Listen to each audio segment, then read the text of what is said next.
Welcome to the Northbound Wealth Podcast.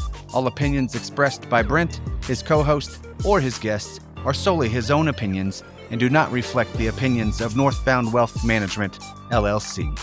This podcast is for informational and educational purposes only and is not intended as personalized recommendations or fiduciary advice. It is not intended to provide and should not be relied upon for any investment, accounting, legal, or tax advice, or as a solicitation to offer or to buy any securities. Clients of Northbound Wealth Management LLC may maintain positions in the securities discussed in this podcast. Hello, everybody. Today is June 15, 2026. Stocks moved higher last week as inflation jitters gave way to investor enthusiasm over Middle East diplomatic efforts in the largest ever initial public offering. The S&P 500 index rose 0.7%, while the NASDAQ Composite Index advanced about 0.70%. The Dow Jones Industrial Average gained 0.66%. MSCI EFA Index, which tracks developed overseas stock markets, added 0.92%. Thanks for tuning in to the Northbound Wealth Podcast. This is your host, Brent Foster, and here's the headline: Peace Talks and Moonshot IPO Rescue the Week. War, Peace, and Space. Those are the headlines. The S&P 500 again rose 0.7% this past week as the U.S. edged closer to signing a peace deal with Iran, and consumer and wholesale price inflation reports that lean dovish. The market benchmark ended the week at 7,431.46. The index is now up about 14% quarter to date and about 8.6% so far in the year. The U.S. and Iran may sign a peace deal as soon as Sunday, setting the stage for a reopening of the Strait of Hormuz, according to multiple media reports. While President Donald Trump fumed at Tehran for the inaccurate state media descriptions of political interim U.S.-Iran agreement, Iran's foreign minister reportedly said a deal had been reached, quote, on a majority of issues, end quote, and negotiations are in the final stage of internal deliberations. The core producer price index grew slower than forecast in May on a month-over-month and a year-earlier basis. The core CPI also came in cooler than expected on a monthly basis, while the year-earlier print was in line. While over-the-year inflation rose to a three-year high due to higher energy prices, Wall Street found some silver linings in the May report. First, investors saw this coming. The 4.2% headline inflation matched market expectations, so the news was welcomed.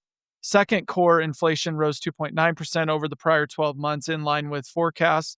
Third, month-over-month CPI cooled slightly, giving investors hope that energy prices may have peaked. So we could see over the next few months lower energy prices, which would be a catalyst and a tailwind for the market.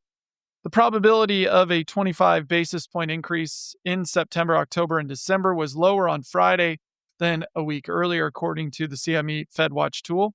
The Fed is widely expected to remain on hold in June and July, so we'll see what Kevin Warsh has to say here as he's taken the helm as the new Fed chair over Jerome Powell.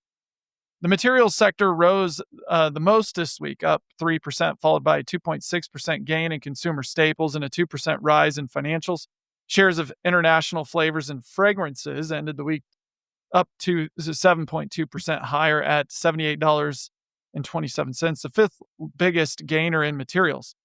Benchmark initiated the company with a buy rating and a $100 price target. Late last month, IFF agreed to sell a majority stake of its food ingredients unit to private equity firm CVC Capital Partners in a deal roughly worth about $4.3 billion. Casey's General Stores surged more than 17% this past week, the top performer in consumer staples after the convenience store operator reported better than expected fiscal fourth quarter results. The two S&P 500 sectors that declined this week were communication services and energy. Meta Platforms completed an operational separation from AI startup Manus and cut off data sharing amid pressure from Chinese authorities to reverse the $2 billion deal, Bloomberg reported Thursday, citing people familiar with the matter. Alphabet, Google's parent, YouTube, and Meta were denied a new trial after a jury found that companies were liable for designing social media platforms that are addictive to young people, Reuters reported on Wednesday. Shares of Meta and Alphabet were down 4.4 and 2.4% respectively this past week, among the steepest decliners in communication services. SpaceX essentially hit all the targets they were aiming for with a widely successful IPO on Friday, making Elon Musk the world's first trillionaire. In early trade on June 15th, the stock is up 7.74% as of 11 a.m. Eastern, trading around about 172 to 173 a share.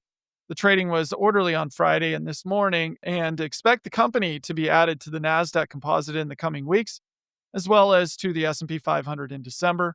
Moreover, expectations should be that the company's stock price should have volatility, move around quite a bit, and likely retest the $135 to $150 per share IPO trading ranges in the coming months once the company has to report earnings and insiders are unlocked to sell their long-held low-cost basis positions. For the foreseeable future, there should continue to be high demand, though, for SpaceX stock. It is an exciting time for the company, markets, and investors. So, how are we doing? Y charts, weekly market insights, the 1-year trailing number for the Dow up 20% thereabouts. S&P's up about 24%. MSCI is up about 18%, and the Nasdaq's up about 32%. That's the 1-year trailing numbers that I'm quoting there.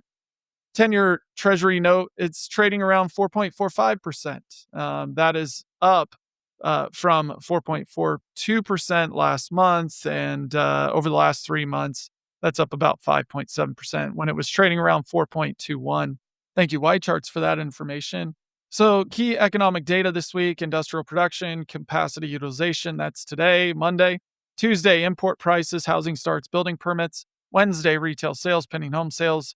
Home builder confidence index, business inventories, FOMC interest rate decision. So, this Wednesday we'll be following that Fed Chair Warsh press conference. Thursday, weekly jobless claims.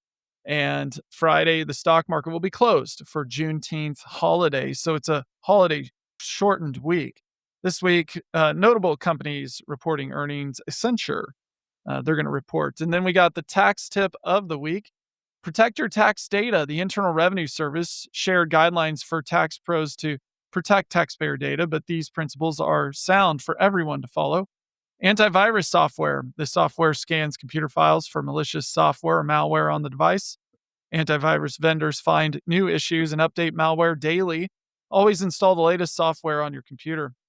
Two-factor authentication. This adds extra layer of protection beyond just a password. Not only do you enter username and password, but you also enter security code that the service provider can send to another device for extra protection. Definitely recommend that. Drive encryption. Encrypt sensitive data into unreadable code that unauthorized users cannot easily decipher. So only authorized users can access it. This information is not a substitute for individualized tax advice. Please consult with a qualified tax professional to discuss your specific tax issues. And this tip was adapted from irs.gov. Stay tuned for the next segment. Shares in SpaceX soared 19% Friday as Elon Musk's rocket maker pulled off the largest initial public offering ever and one of the smoothest in recent history. SpaceX is now worth $2.1 trillion, and Elon Musk becomes the first trillionaire as investors bought into Moonshot AI Vision and IPO. Corey Drybush, Becky Peterson, and Micah Maidenberg on June 12th published this article in the Wall Street Journal, and it's interesting. The company valued at 1.77 trillion when it sold 75 billion worth of shares a day earlier, ended its first day of trading with the market value of about 2.1 trillion, putting it ahead of Broadcom and Tesla to make it to the sixth most valuable public company in the United States. The offering handed longstanding SpaceX investors and employees billions in collective gains and turned Musk into the world's first trillionaire. It was powered by an army of individual investors who bought into Elon's moonshot vision of putting data centers in space to support the rise of artificial intelligence. Ahead of the debut, some of Wall Street wondered whether the financial system's machinery would support the sheer size of the offering and whether investors should show up en masse for an unprofitable venture that sees much of its future revenue coming not from its space or internet business, but rather from its nascent AI unit.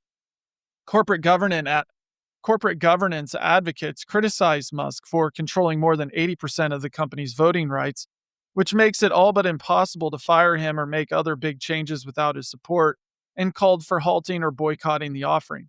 In the end, the IPO went about as well as it could. Shares trading under the ticker symbol SPCX opened on the NASDAQ stock market a little before noon, 11% above the IPO price of $135 a share. They hovered about 20% to 30% above it for much of the day, which is the first day pop bankers pricing the IPO typically target, and closed at about $160.95 a share. The nearly 24 banks involved in the offering will now enjoy slices of the roughly $500 million offering fee that many spent years pursuing. The offering is a good omen for SpaceX's AI-focused rivals Anthropic and OpenAI, both of which recently filed paperwork that sets them up to stage similarly mega-size offerings later this year. The IPO drew heavy demand from big institutional investors, such as BlackRock, but also individuals who, in many cases, didn't get anywhere near the number of shares they requested through brokerages. Luigi D'Amore, 29 years old, said he got one of the 10 shares he requested, and even though he describes the valuation as a little over the top, he plans to buy more. I don't think it's going to matter in 10 to 20 years, he added. You've got to think long term. Meanwhile, some analysts struggled to comprehend SpaceX's ballooning valuation. The revenue growth it would need to achieve to back up the valuation is borderline comical. CFRA research senior analyst Keith Snyder said on Friday, I agree with that. It's very difficult to value, and you're basically looking at it from a long-term perspective and buying the idea of all of it until it actually happens. But by then, when it actually happens, you could be too late. It could end up being a much higher valuation that you end up buying at. But oh, that's the fun of this. SpaceX entered a market that had been whipsawed by uncertainty over the Middle East conflict, on edge about whether an AI-fueled stock surge went too far in some corners. On Friday, signs of progress on a peace deal helped drive indexes back towards records, with the Dow Jones Industrial Average adding the 0.7% and the NASDAQ about the same. Okay, so SpaceX fast-track inclusion in some indexes, such as the NASDAQ 100, will mean investing funds tracking those benchmarks will scoop up shares in the coming days. For Musk, the offering was the finish line of a sprint that began last year after founding SpaceX in 2002 with proceeds from the sale of the internet company PayPal, which he co-founded. Musk showed little interest in taking SpaceX public as it slowly grew to become one of the world's most valuable private companies. That all changed in the middle of last year as the AI race heated up, and Musk realized SpaceX would need large amounts of capital for its ambitious plans. He also saw the IPO as a way for his fledgling AI company xAI, which was formerly known as Twitter, to catch up with rivals. SpaceX acquired X earlier this year. xAI had acquired his social media platform X, which was Twitter, last year. Some of Musk's observers expect a merger between SpaceX and Tesla to be next. As SpaceX executives, including President Gwynne Shotwell, the chief financial officer Brent Johnson, rang the opening bell Friday at NASDAQ stock market, Musk, joined by video from Starbase in Texas, the newly incorporated company town where SpaceX is based, surrounded by SpaceX employees. After the market closed, the Times Square ball that drops each year, New Year's Eve, instead rose to mark the occasion and was lighted in orangish red colors to represent Mars. Two people donned astronauts' suits. JP Morgan Chase was hosting a party Friday evening at its Midtown Manhattan headquarters, which was to be lit up with a SpaceX light display after dusk. SpaceX struggled in its early days. Its 3 rocket launch attempts failed, and the company nearly went bankrupt. A big break came in 2008 when NASA awarded it a major deal to transport cargo to the International Space Station. In the years that followed, SpaceX demonstrated the power of rocket reusability with its Falcon 9 vehicles and use them to deploy Starlink, the biggest internet satellite fleet in history. In 2020, SpaceX launched 2 NASA astronauts from Florida to the space station, marking the first human flight from the US in nearly a decade. The US government is SpaceX's largest single client, with revenue from the government totaling $4 billion in 2025 and expected to sharply climb over the next few years. The notoriously private company detailed its finances for the first time when it unveiled the IPO paperwork in May. SpaceX lost about $4.9 billion last year on revenue of $18.7 billion, and the losses widened in the first quarter. The company has 3 units. The space business had $4.1 billion in revenue last year and about $657 million in losses. The Starlink satellite internet business pulled in $11.4 billion in revenue and turned a profit. Meanwhile, XAI had a $3.2 billion in revenue and $6.4 billion in losses. SpaceX touted in the filing that it sees a total addressable market, or a TAM, a business term for potential revenue and opportunities, of $28.5 trillion, the largest such figure of its kind. Most of that, $26.5 trillion, is in AI. The AI business is in need of major investments to develop the huge orbital data center network that aims to provide computing resources SpaceX could use itself and sell to other AI companies. The project depends on technologies that haven't been fully proven yet, including its new Starship rocket. While Musk plots out his plans for AI in space, the action is now on the ground. He spent billions of dollars to erect a supercomputing complex in Memphis to support the company's Grok AI assistant. But Grok has struggled to catch up with the competition, leaving it with excess computing capacity, some of which recently rented out to competitors to create a stream of billions of dollars in revenue almost overnight. But it has also raised questions about XAI's ability to win at AI and whether Musk is ceding ground to the competition. And I would just like to add that there's a rumor that they're going to buy Cursor, and that'll be announced here soon, which will help with the AI infrastructure and the AI build out that SpaceX is targeting to integrate all their systems together using artificial intelligence. So I think we're going to see a lot more when that information is actually confirmed and comes out. All right, that's a great article. Hopefully you guys found that informative. Now on to the next segment. So in an article, Wall Street Journal, Jessica Tunkel and Joseph Diavila wrote about this recent acquisition by Fox to buy Roku streaming service in a $25 billion deal. The deal, Fox's largest to date, provides scale as competition for streaming audiences intensifies.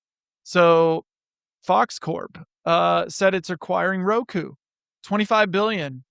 Let's see. It'll add scale to Fox's streaming business, currently home to free and ad-supported streaming service Tubi, which the company bought for $400 million in 2020, and subscription-based Fox One and Fox Nation. In addition to distributing other streaming services through connected TVs and devices, Roku has its own ad-supported Roku channel. The combined company will better compete with the likes of Amazon and Netflix for ad dollars. Bringing these two companies together will really help define the future of television in the United States and many other markets around the world, said Fox chief executive Lachlan Murdoch told investors on a call on Monday. Fox will pay around $160 per Roku share, with $96 in cash and some remainder shares there. The deal is valued around $22 billion on an enterprise basis. The combined company expects to cut about $400 million in annual costs.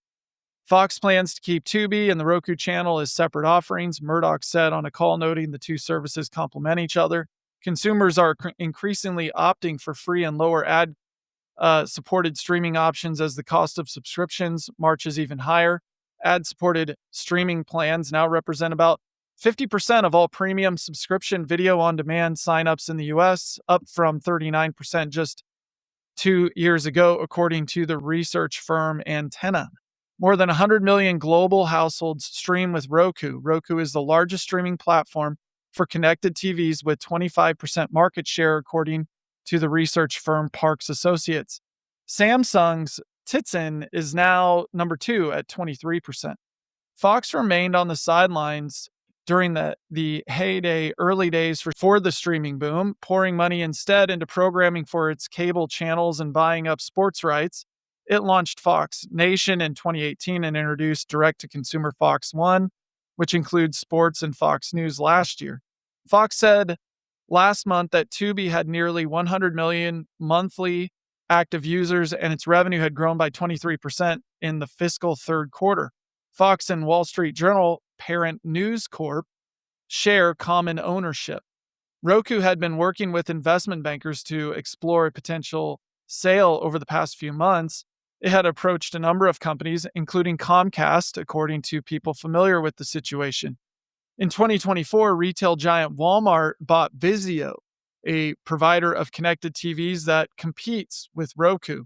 Walmart had a deal with Roku to use its operating system on its private label TVs, but ended the deal last year as it integrates Vizio into its products. Fox and Roku said they expect the deal to close in the first half of 2027.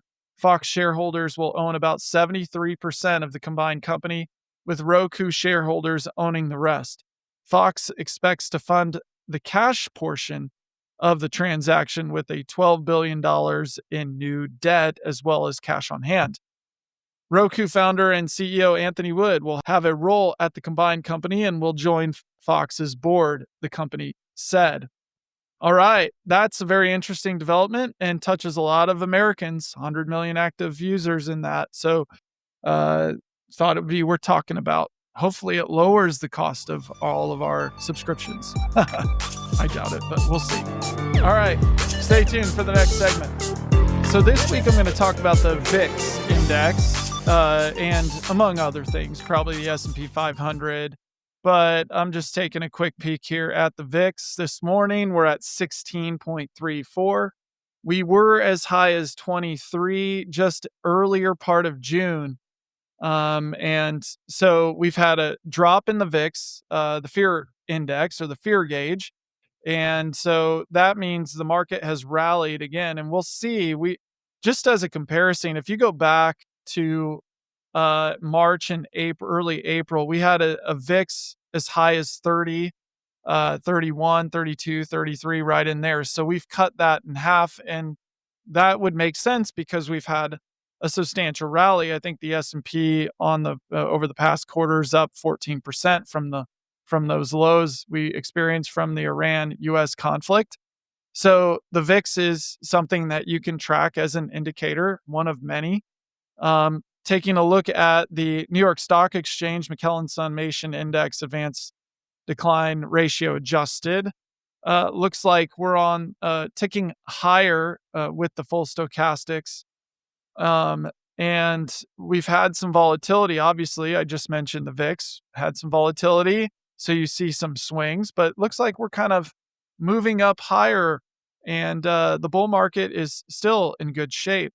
And a lot of people out there are talking about the top. Is the top in with these IPOs in the market? It's like, well, let's see where the S&P 500 is actually trading. The S&P 500 is currently trading at 7,564.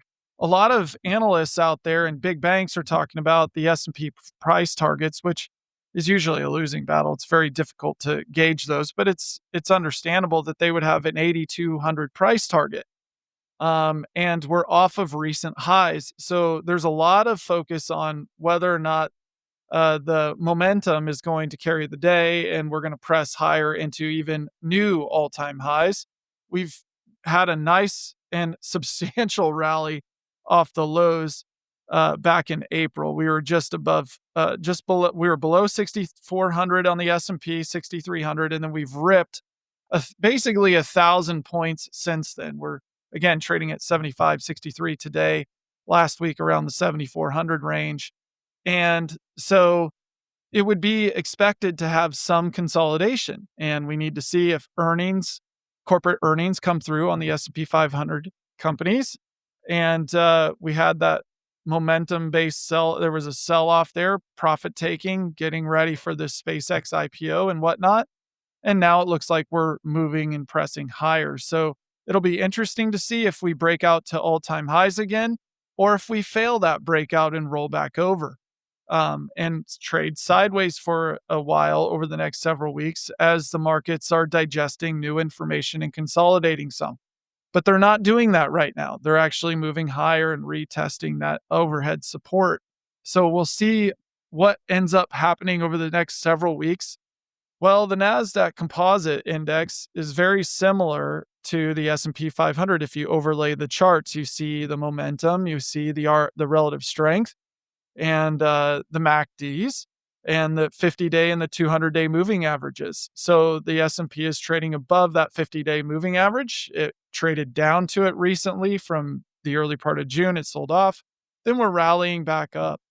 So we'll just have to, again, see if where there's enough momentum and enough buying going on in the equity markets to get us to new all-time highs. Otherwise, we might be rolling over and retest the 50-day. And that's all bullish, guys. That's all bullish. Those of you who are interested in the technical aspects of it, especially with the VIX dropping the way that it did and trading around 16. There's not a whole lot of over fear, especially given that the macro environment, inflation potentially coming down, energy prices potentially coming down, the Fed understanding the dynamics of the market and the economy. And it sure would be nice not to raise rates and just further kill the housing market. To unlock that space, we need a little lower rates. I would suggest it'd be kind of nice to be not having a 30-year mortgage in the mid to upper sixes. It'd be better if it was 1% lower, but the Fed doesn't control certain aspects of the market so much as they think, but they do have influence on them on the future prospects. I don't always look at the Dow because it's only 30 companies, but it's trading above the 50-day moving average and looks a lot like the Nasdaq and the S&P. So bullish all around. Let me see if I can pull up another indicator here just to discuss it. If you zoom out a very long way, out to the monthly S&P 500, if you take a look at a chart that's like that, and go back 20 years. So a monthly chart going back 20 years, and you got price and candlesticks, and then you have the relative strength. We've been in a while in an overbought condition. So eventually we're going to probably have a sell-off in the equity markets, but not yet. So we'll see how this year goes. But if we have a sell-off, it's going to be a correction, typical correction, most likely. Now, that's my perspective on it. And I think that there's animal spirits out there going to be buying the equity markets when we do have corrections. There's going to be new cash that goes to work. So we have to be prepared for things that we don't know that might happen, that might derail this bull market. But as of yet, there's just so much going on that's positive. But yet, everyone's skeptical. It's like climbing the wall of worry, and that's healthy, actually. It's healthy to have impulses and moves to the upside, sideways consolidation and or corrections, and reconsolidation, and then new catalysts that are going to propel the market into the future. So far, it's AI and technology, it's earnings, it's inflation ticking down, and energy prices potentially in the future coming down. The conflicts overseas resolving themselves. There's plenty of catalysts to point to. But so far, valuations aren't completely insane because we're still trading in the 7,500 range on the S&P. And there's more room, in my opinion, to run pressing up to that 8,000, 8,200 level as well. So in the next 3 years, where are we going to be? Well, do some math and look at it, and I wouldn't be surprised if the S&P is trading above 10,000. So it's all in how you're looking at it and what your goals, time frame, all your horizon, your risk tolerance, all that type of stuff. So far, we've got 66.8% of companies, S&P 500 companies, above their 50-day moving averages. So is that bullish or bearish? I would say that's bullish. That's another indicator I look at. So I hope you enjoyed this segment of Technical Analysis Spotlight. There's just a few things I look at that I'm communicating out. I look at a lot more, but it's kind of interesting. Anthropic, OpenAI, IPOs, we'll see when they come out, and we'll be on top of it here at Northbound Wealth Management. We'll talk to you later. Have a great weekend. Enjoy the long weekend coming up, holiday weekend. Take care. Bye-bye. Whether you're just getting started as an investor or you're managing a multi-million-dollar portfolio, Northbound Wealth Management has the solution for you. It all starts with building the right financial plan. To speak with a financial planner today, visit northboundwealth.com. Don't forget to check us out on youtube.com at Northbound Wealth.